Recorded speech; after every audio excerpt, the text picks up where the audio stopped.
Hello there, and welcome back to Wolf on aboard the Object 122 MTMC, whatever the name is.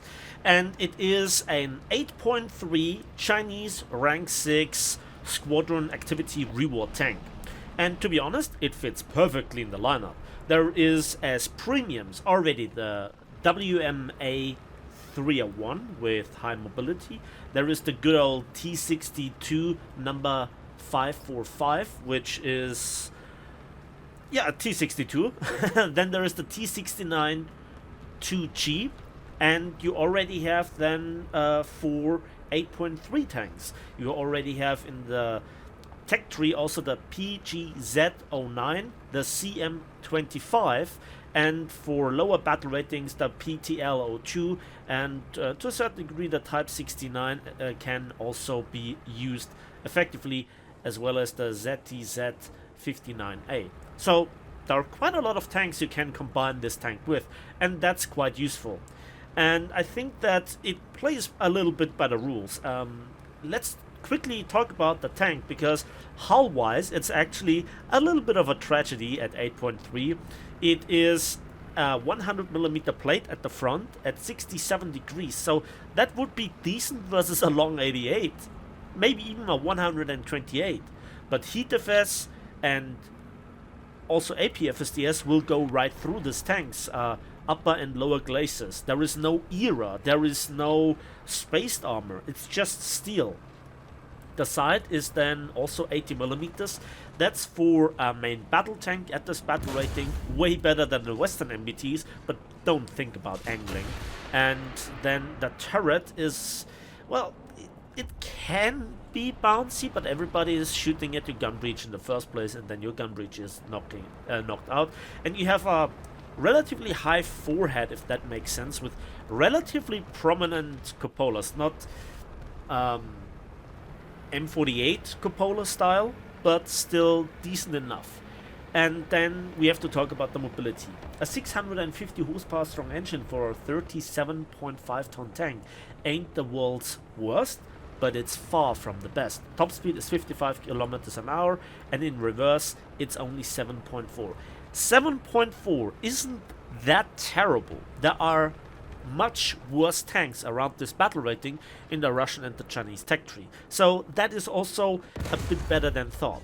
The gun depression with minus 6 degrees and 18 degrees of gun elevation are also not terrible. They are maybe a bit above the usual standard, but it's really not great. And then the turret rotation speed is 20 degrees per second. What is quite hindering is the targeting vertical speed, or the gun elevation speed. It's 5 degrees per second if you're not in the region of the gun stabilizer system. So that can be quite tricky. So it's not really a ridgeline warrior. And well, then we come to the firepower. Now that is quite interesting. First of all, coaxial 7.62. Then a turret, a roof mounted 12.7. I like those. Then we have the 120mm 122 TM cannon with 40 rounds of ammunition. And this is where it really gets a bit awkward, because the reload is 9.2 seconds. Not an autoloader. So yeah, you have to deal with that. And then there is also the ammunition, which is quite confusing. So first of all, I like the fact that we have the 120 HE round. It's literally named 120 HE.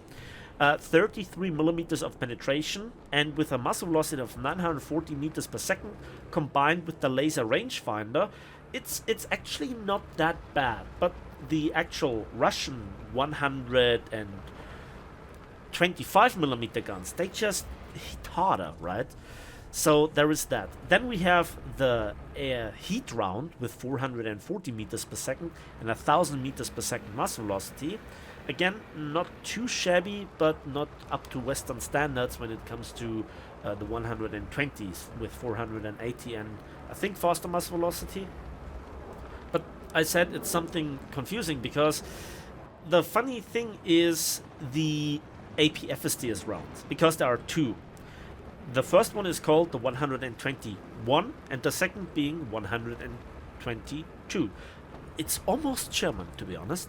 And it really lies in the penetration values that is confusing, because the stock 121 APFSDS round is actually not that bad. With 1610 meters per second, it has 285 millimeters of penetration at 0 degrees angles of attack, and at 60 degrees angles of attack we have 162 millimeters.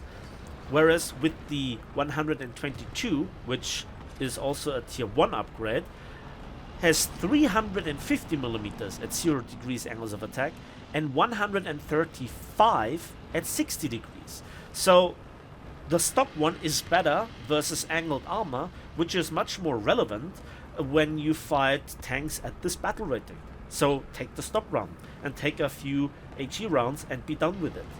And then there is really the outstanding feature, which is, I would say, almost unique, and that is that you also have 4 320 anti-tank missiles, and they are interesting. Now, first of all, yes, I know there are a lot of infantry fighting vehicles that have guns, and they have also ATGMs, way better ATGMs, but this is one of the few, if not the only, main battle tank that also has additional missiles. Not missiles that you fire, but they are in fixed mounted racks on the side of the turret almost. And yeah, 250 meters per second maximum speed, not the fastest, but there was 3 kilometers firing range and 16 seconds of missile guidance time. And then you have 480 millimeters of heat penetration. It's not a tandem warhead, it's a normal heat warhead. So they can bridge the gap of the 9.2 second reload. When your gun breech is knocked out, then you also still can fire. And also versus stationary helicopters that just travel that little bit further, that you can make worth, that you can compensate with the APFSDS or the heat round, whatever. They can be useful. But obviously, if somebody knocks out your gun breech with heat round, the splinters will also, and the shrapnels will also damage the launching tubes. So there you have it. It's not the fastest tank. Protection is also not great, because also the ammo rack inside is not really that awesome. You have only 4 crew members, and yeah, your gun handling and your mobility together, they aren't great. But the tank can be made working in a way where patience is key. And to be honest, pure performance doesn't bring you anything in Warthon. It's how you play the tank that makes a good tank excellent, and an excellent tank not worth anything, right? So I think the tank has the basics, but certain assets that I think would be really cool, like ERA at the front, like smoke launchers where you can throw smoke grenades forward, that would be really useful. Now, again, I have kind of checked the list of all the things that I can say about the first impressions of the tank, but the question is it worth it? Well, it depends if you're a Chinese main or not, because it costs 400,000 squadron points. That's quite a bit. And then at the end, it's not a premium, so you also have to stock grind it. To be honest, if you have the chance, get the WMA 301. I kind of liked it for its mobility, and it also has thermal imaging, which this tank doesn't have. And I think that it has much more versatility with the ability to scout, the drones, the thermal imaging, the ammunition, the performance of the ammunition. This tank, the Object 122 MT or MC, it's decent, but let's just have a look at this right here, what it lacks. This is a mouse. Easy prey, right? So, we aim for the ammo, we hit the transmission, and now we pump him full of the missiles. And I did not really have the penetration to shoot at it earlier. So we have this long reload, we're out of missiles, I have one left, and I knock out the gun system before I get taken out. That would be hilarious. And yeah, then we see this. Yeah, the secondary ammunition of the mouse, it just didn't blow up. I was really annoyed because the mouse, you know, I see why Gaijin removed it. It's impossible to balance.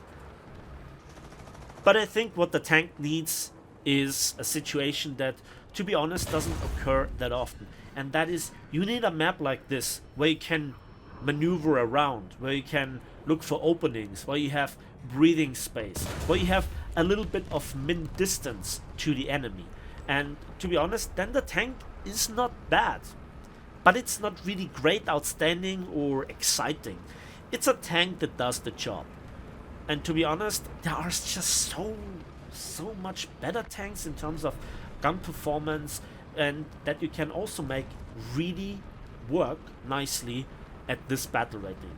I mean, the only advantage that you have over Western MBTs is the bit better side protection, but you know, a lot of SBA have, well, APDS or equally painful rounds that still can knock out your gun system, then they drive to the back and kill you that way.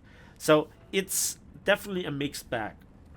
The tank has character though, and I like the unique style of those missiles, that they are like with, I would say, BMP-1 style, right? Where your main weapon is, of course, the main gun, and then you have 4 missiles. You have a much faster reload, and still the tank is not the normal Western MBT where you pen everything anyway, but you can experiment a little bit around. Again, it's not a performer, it's more like an enjoyer. And yeah, if you make those, if you try to make those HE shells work, it, for me personally, always comes at the worst time.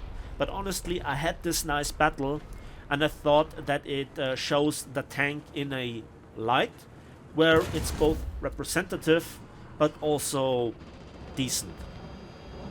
There is no real big downside of this tank when you just think about it as a typical Eastern tank in terms of Russian core principle.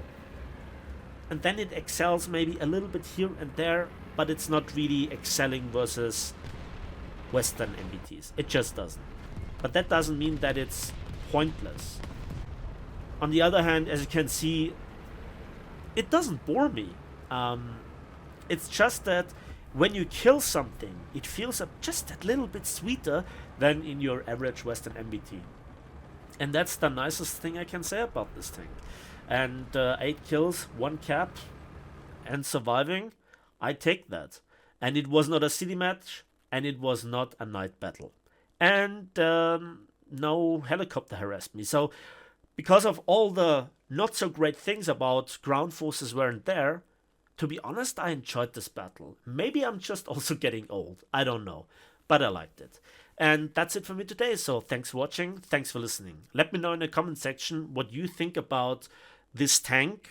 If it is a interesting opponent, or if you're interested in it because of the unique style.